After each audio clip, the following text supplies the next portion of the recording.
is? More than 35 times, the Republican witnesses and Republican members of the committee have used the word if. Thank you so much for that. Because honestly, if they would continue to say if or Hunter and we were playing a drinking game, I would be drunk by now. Because I promise you, they have not talked about the subject of this, which would be the president.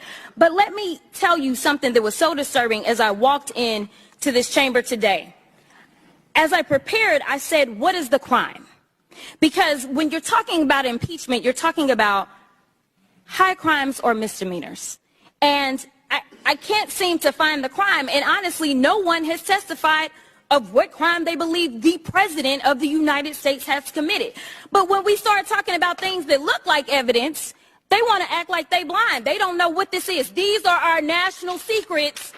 Looks like in the shitter to me. This looks like more evidence of our national secrets, say on the stage at Mar-a-Lago.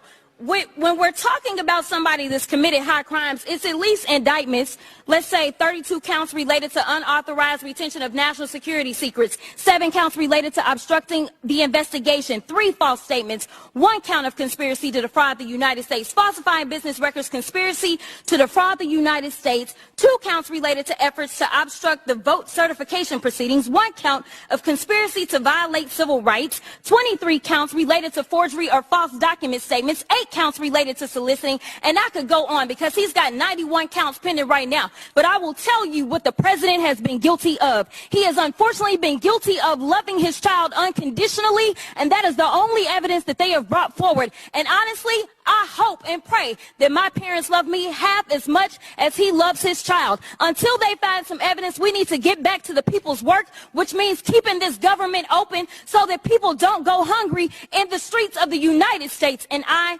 will yield. Question for you. In your testimony today, are you presenting any first-hand witness account of crimes committed by the President of the United States?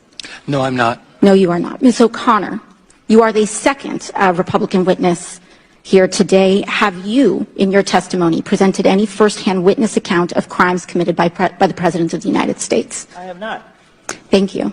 Now, Mr. Dubinsky, as the third and final Republican witness in this hearing, have you, in your testimony, presented any first-hand witness account of crimes committed by the President of the United States? I have not. And Professor Gerhardt, given that you are the minority witness, I assume the same, correct? I am not a fact witness, correct. Thank you. And to clarify,